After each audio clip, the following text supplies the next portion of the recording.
আসসালামাইকুম। Hey guys, তোমরা সব কেমন আছো? আমি আজকে রান্না করব মিষ্টি কুমড়ার শাক, চিংড়ি মাছ। সবাই দেখবেন, কুটে নেব শাকগুলা। সবাই আমার সাথে থাকবেন, খুব সুস্বাদু হবে। শাকগুলা প্রায় কুটা হয়ে গেছে। আলু দিব শাকের ভিতরে, কয়েকটা আলু দিলে একটু ভালো হবে। ব্লেন্ডার করে নেব।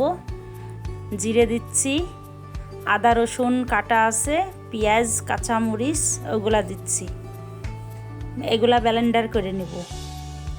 ব্লেন্ডার হয়ে গেছে। ব্লেন্ডার মাছগুলা কুটে রাখছি। সবজি আপনারা সবাই দেখবেন। তেল দিয়ে দিলাম কড়াইতে।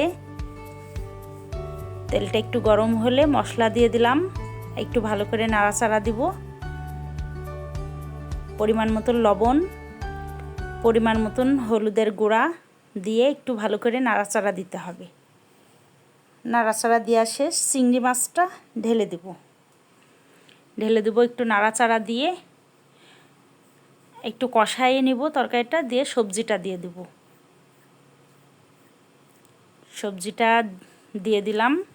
একটু নাড়াচাড়া দিব। বেশি পানি দেওয়া হবে না, অল্প একটু পানি দিলাম, দিয়ে একবারে বসাই দিয়ে একটু ঢেকে দেবো।